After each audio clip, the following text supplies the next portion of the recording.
আমাদের বেশিরভাগ মানুষের রমজান মাস মানে হলো 4টা কাজ। কয়টা কাজ? রোজা রাখা, তারাবি পড়া, ইফতার খাওয়া, সাহরি খাওয়া, বাস শেষ। ঠিক না ঠিক? আমরা অনেক কষ্ট করে আমল করি, ইবাদত করি। অনেক সময় আমাদের কিছু ত্রুটির কারণে, আমাদের কিছু বিচ্যুতির কারণে, কিছু ভুলের কারণে আমাদের কষ্ট করা আমলগুলো বরবাদ হয়ে যায়, নষ্ট হয়ে যায়, সেগুলো আল্লাহর কাছে কবুল হয় না। আমরা অনেকেই আছি যে আমাদের অনেক আমল ইবাদত বন্দেগী করি, যার একটাও আল্লাহর কাছে কবুল হয় না। আজ আমরা এরকম 13 শ্রেণীর হতভাগা মানুষের কথা জানব, যে মানুষগুলোর কোনো বদামলের কারণে, কোনো ত্রুটির কারণে তার কোনো আমলই কবুল হয় না। আবার অনেকের সুনির্দিষ্ট কোনো ত্রুটির কারণে ওই ত্রুটি সংশ্লিষ্ট আমলটা ওইটা আল্লাহর কাছে কবুল হয় না।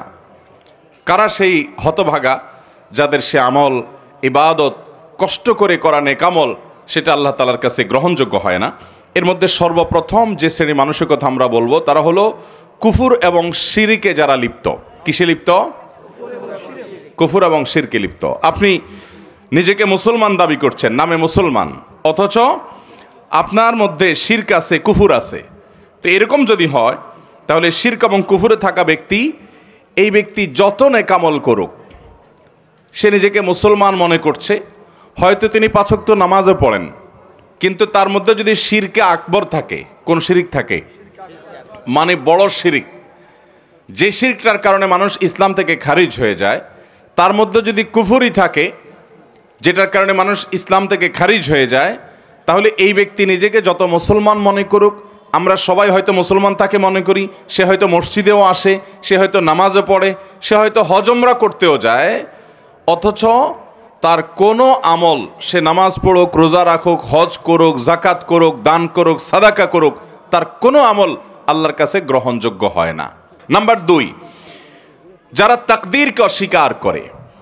অনেক মানুষ আছে আমাদের সমাজে, দেখবেন আপনি যখন তাকদীরের কথা বলবেন, আপনি যখন ভাগ্যের কথা বলবেন, আপনি যখন আল্লাহর কাজা এবং ফয়সালার কথা বলবেন, যে আল্লাহর হুকুম, আল্লাহর ফয়সালা হয়েছে তাই এমনটি হয়েছে, বা আল্লাহর যা ফয়সালা হবে তাই হবে, এরকম কথা যখন বলেন, অনেক মানুষ আছে দেখবেন এমন মন্তব্য করেন যেন তিনি এই তাকদীর এর কাজা ফয়সালা এগুলোকে মানে না। আরে রাখ তোর তাকদীর, আমারটা আমি দেখব, আমার ভাগ্য আমাকে নির্ধারণ করতে হবে।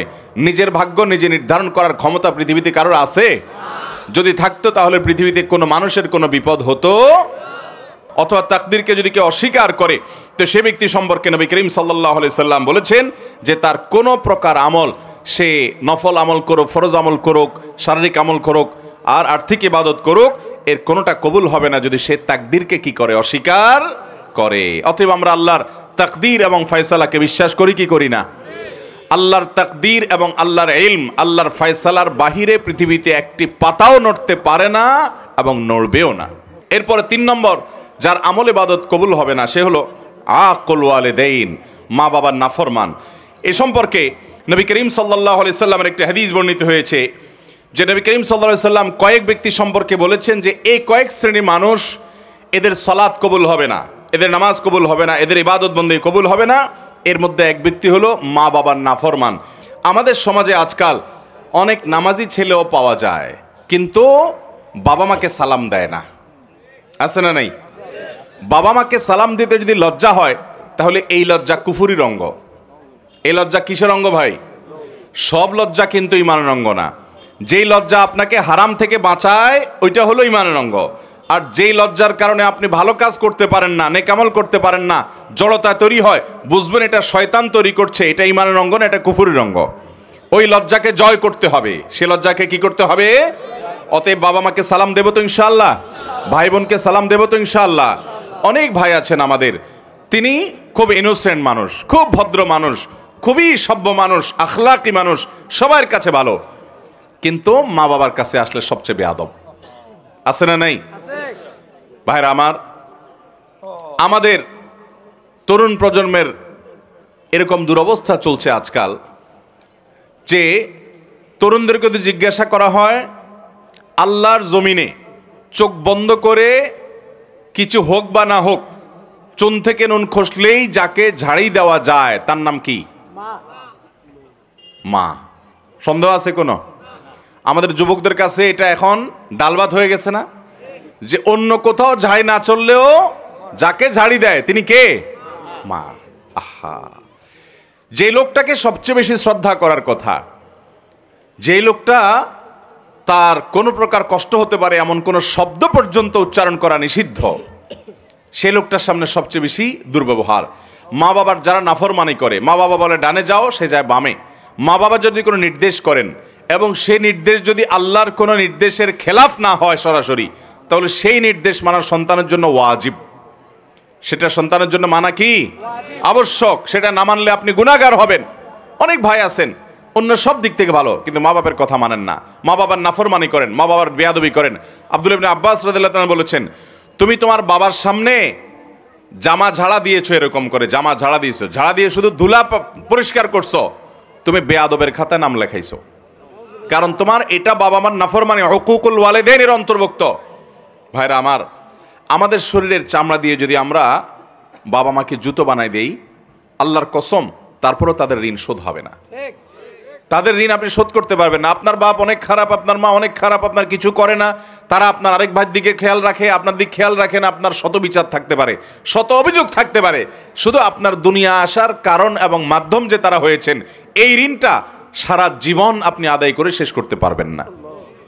আল্লাহ তাআলা আমাদেরকে মা বাবার আনুগত্যকারী, মা বাবার হুকুম মান্যওয়ালা সন্তান হওয়ার তৌফিক দান করুন। মা বাবার অনুগত সন্তান হব তো ইনশাআল্লাহ। বাবা মার সামনে মাথা থাকবে নিচু ভাইরা, মাথা উঁচু হবে না।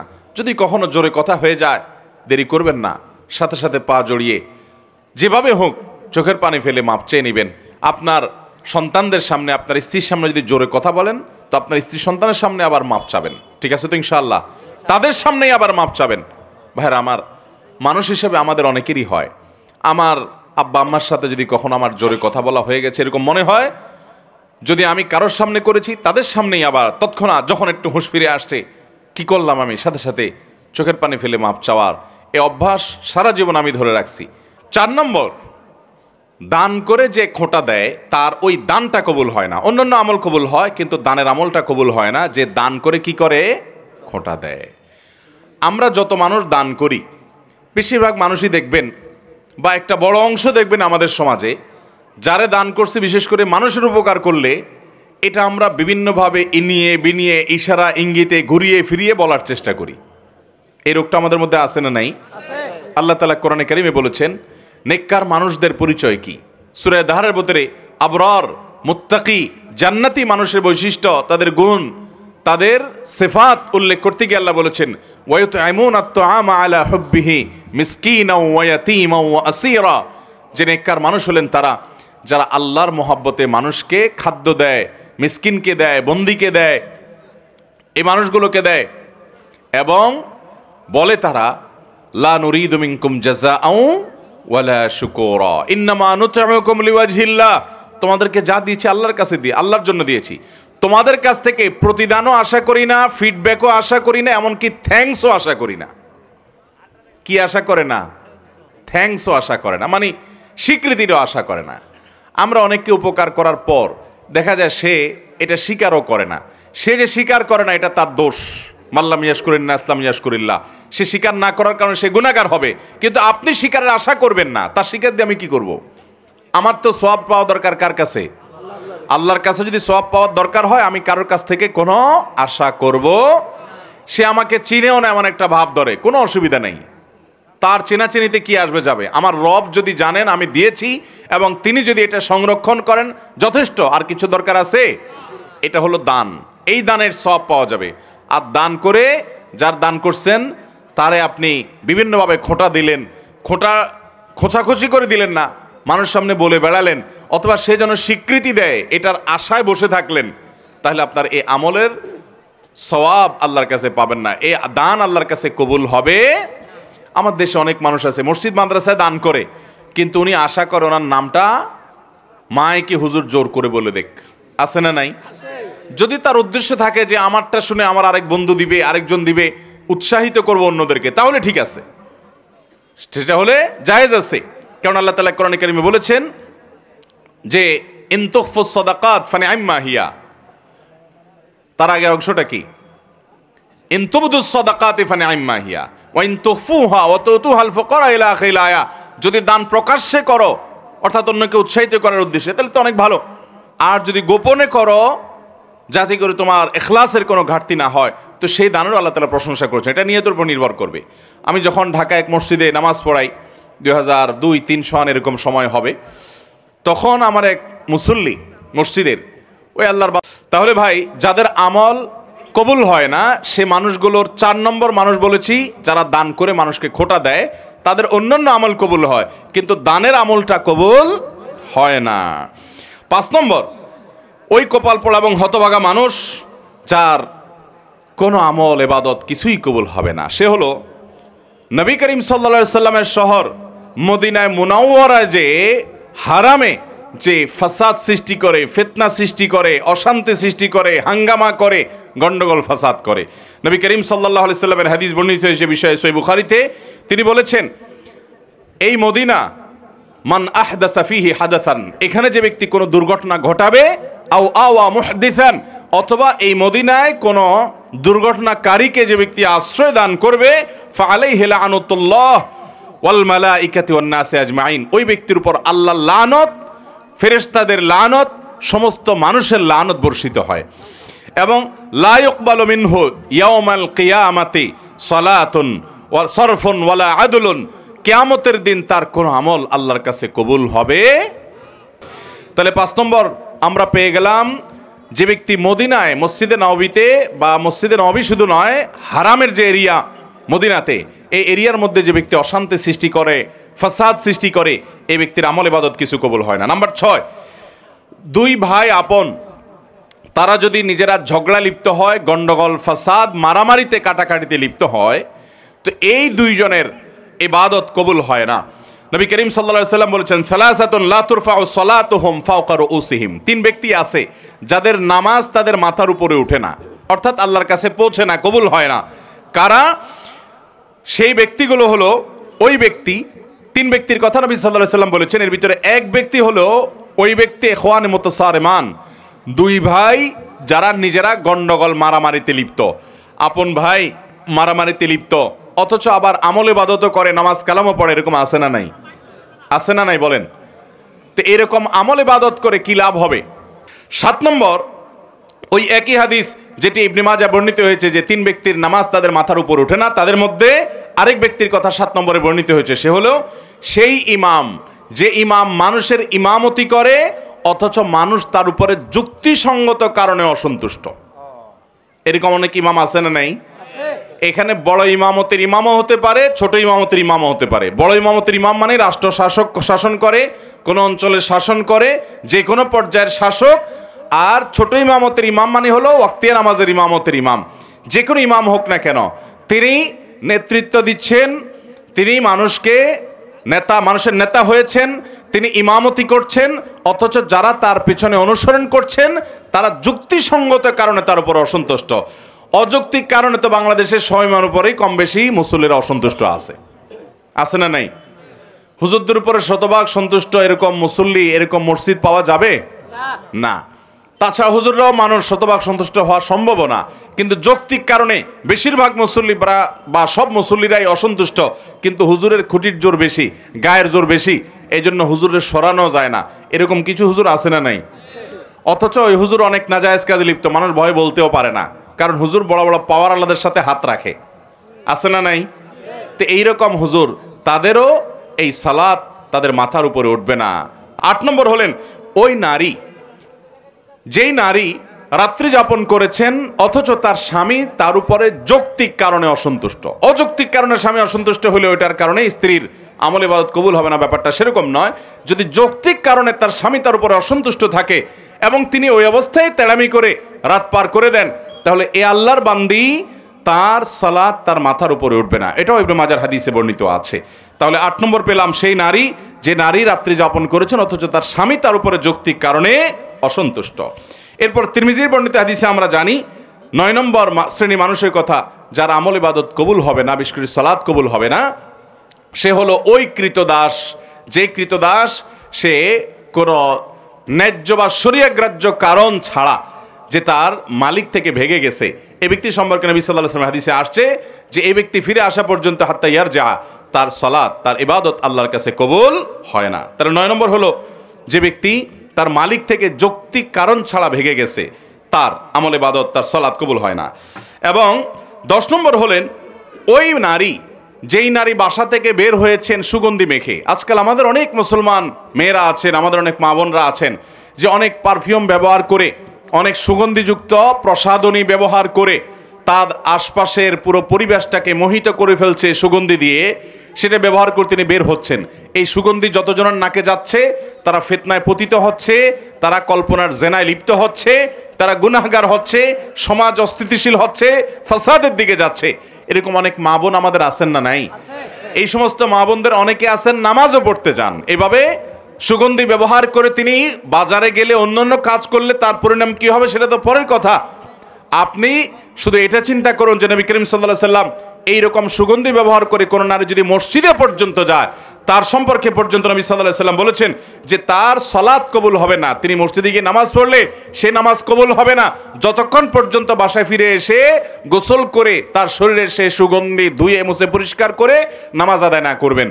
11 নম্বর, ওই ব্যক্তি, যে ব্যক্তি দান করে কিন্তু সে দানটা হারাম টাকা থেকে দান করে। এরকম লোক আমাদের দেশে আছে না নাই? অভাব নাই। মসজিদ মাদ্রাসা ওয়াজ মাহফিলে টাকা দেনেওয়ালা মানুষ হারাম টাকা যারা উপার্জন করে, এদের টাকাগুলো যদি নেওয়া বন্ধ করতো তাহলে মাহফিলগুলোর এত আলো জলমল লাইটও থাকতো না। আর মসজিদ মাদ্রাসা ওয়াজ মাহফিল আমরা যারা করি, এর পরিচালনার সাথে যারা জড়িত, এদের মধ্যে খুব অল্প সংখ্যক মানুষ আছে যে ইসলামটাকে ভালো করে বুঝছে, যার কারণে না বোঝার কারণে তারা মসজিদটাকে চকচকা ফকফকা করার জন্য যে টাকা দেয় হুমড়ি খেয়ে নেয়। অথচ আপনারা যারা মক্কায় গেছেন তারা জানেন, আর ইউটিউবের মাধ্যমে বিভিন্ন ভিডিওর মাধ্যমে আপনারা যারা দেখেছেন তারাও জানেন যে মক্কা মসজিদে হারামের পাশে বুক পরিমাণ একটা ওয়াল দিয়ে রাউন্ড দেওয়া আছে। খেয়াল করছেন কখনো? এটাকে বলা হয় হাতিমে কাবা। এটা কাবার এরিয়া। ইব্রাহিম আলাইহিস সালাম যে কাবা পুনর্নির্মাণ করেছিলেন, এই জায়গাটা কাবার ভিতরে ছিল। এই যে কালো গিলাপে মোড়ানো আল্লাহর ঘর মসজিদ, এটার মধ্যে ওইটাও ছিল।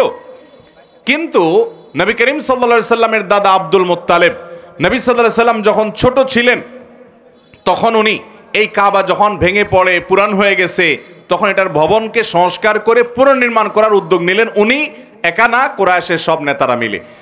এটা যখন উদ্যোগ নেওয়া হলো, তারা ঘোষণা দিলেন, দেখেন তারা মুশরিক ছিলেন কিন্তু তাদের চিন্তা চেতনা কত শুদ্ধ ছিল এই ক্ষেত্রে যে তারাও এটা বুঝতেন যে আল্লাহর ঘরে হারাম টাকা ঢুকানো উচিত না। এই জন্য তারা ঘোষণা দিলেন, আমরা এই বাইতুল্লাহ পুনর্নির্মাণ করব, এটার জন্য ফান্ড কালেকশন করছি, যারা যা পারেন টাকা দেন, কিন্তু যে হারাম টাকা উপার্জন করেন তার টাকা আমরা নেব না। তো সমাজে কে হালাল টাকা উপার্জন করে, কে হারাম টাকা উপার্জন করে, সমাজের লোকজন কম বেশি জানে কি জানে না? আর হালাল টাকা সব যুগে বেশি থাকে না হারাম বেশি থাকে? তো হারাম বেশি থাকে, সেজন্য হারাম টাকা নেই নাই। আর যেহেতু নেই নাই, অতএব টাকার অভাব দেখা দিছে। তখন এই বাইতুল্লাহ নির্মাণের সময় নবী করিম সাল্লাল্লাহু আলাইহি সাল্লামের শৈশবে তার দাদা আব্দুল মুত্তালিব সহ অন্যদের নেতৃত্বে যখন এটা হয়েছে, তখন এই কাবা টাকার অভাবে এই হাতিম, যেটাকে এখন দেখেন ওয়াল বুক পরিমাণ ওয়াল ঘেরাও দেওয়া আছে, এই অংশটাকে কাবার ভিতরে বিল্ডিং করার টাকা ছিল না। সেই অভাবে এটাকে বারান্দার মতো বাইর করে রাখছে। আজও পর্যন্ত সেটা সেভাবে আছে। এখন টাকার অভাব নাই, কিন্তু ওইটাতে আর কেউ হাত দেয় নাই। সেটা যেন আমাদের শিক্ষা দেয় যে আমরা আল্লাহর ঘরে ধর্মীয় কাজে, ভালো কাজে হারামখোরদের হারাম টাকা না নেই। চেষ্টা করবো তো ইনশাআল্লাহ। এটা হলো 11 নম্বর। 12 নম্বর হলো ওই মুসল্লি, ওই নামাজি, যে নামাজি ব্যক্তি নামাজ পড়ে পবিত্রতা ঠিক ঠিকানা নাই, পবিত্রতা ঠিক মতো করে না, সুন্দরভাবে করে না। বিশেষ করে শীতের সময় আসলে দেখবেন আমাদের অনেক ভাই আছেন নামাজ জন্য অজু করেন, কিন্তু অজু এত তাড়াহুড়ো করে করেন যে কোনোর এখানে শুকনা থাকে, গোড়ালির ওখানে শুকনা থাকে, আঙ্গুলের চিপায় শুকনা থাকে, কানের লতির এখানে শুকনা থাকে। আসেনি নাই? নবী করিম সাল্লাল্লাহু আলাইহি সাল্লাম বলেছেন, ওয়াইলুল লিল আকাব মিনান নার, তোমাদের পায়ের গিরা গোড়ালি এগুলোকে জাহান্নামের আগুন থেকে বাঁচাও। তার মানে কি? ভালো করে ডলে ডলে ধুয়ে তারপরে অজুকে পূর্ণাঙ্গ করো। অজুর যত নির্দেশ আছে ওলামায়ে কেরাম বলতে পারবেন, অজু সম্পর্কিত যত নির্দেশ নবী করিম সাল্লাল্লাহু আলাইহি সাল্লামের আছে, তার সবগুলোতে একটা শব্দ আছে, সেটা হলো ইসবাগুল ওযু, আসবিগুল ওযু। তার মানে আকমিলুল ওযু, অর্থাৎ অজুকে পরিপূর্ণভাবে করো, উত্তম রূপে করো, ভালোভাবে করো। অজু ভালোভাবে করার মানে এই না যে পানি এক বালতি খরচ করেন, পানি খরচ করবেন কম, কিন্তু কোনো জায়গায় শুকনা থাকতে পারবে না, ভালো করে ডলে দিতে হবে। 13 নম্বর এবং সর্বশেষ হলো, যেই নারী নামাজ পড়ে, প্রাপ্তবয়স্কা নারী, অথচ তার মাথায় ওড়না নাই, যেভাবে ওড়না দেওয়া দরকার, অর্থাৎ নামাজের জন্য যতটুকু সতর ঢাকা দরকার ততটুকু যদি ঢাকা না থাকে, তাহলে তারও কি হবে না, ওই নামাজ কবুল হবে না। তিরমিজি হাদিসে আসছে, নবী করিম সাল্লাল্লাহু আলাইহি সাল্লাম বলেছেন, লা তুকবালু সলাতু হাইদিন ইল্লা বিল খিমার। একজন প্রাপ্তবয়স্কা নারী তিনি খেমার অর্থাৎ ওড়না ছাড়া, অর্থাৎ সতর পরিপূর্ণভাবে ঢাকা ছাড়া নামাজ পড়লে নামাজ হবে না।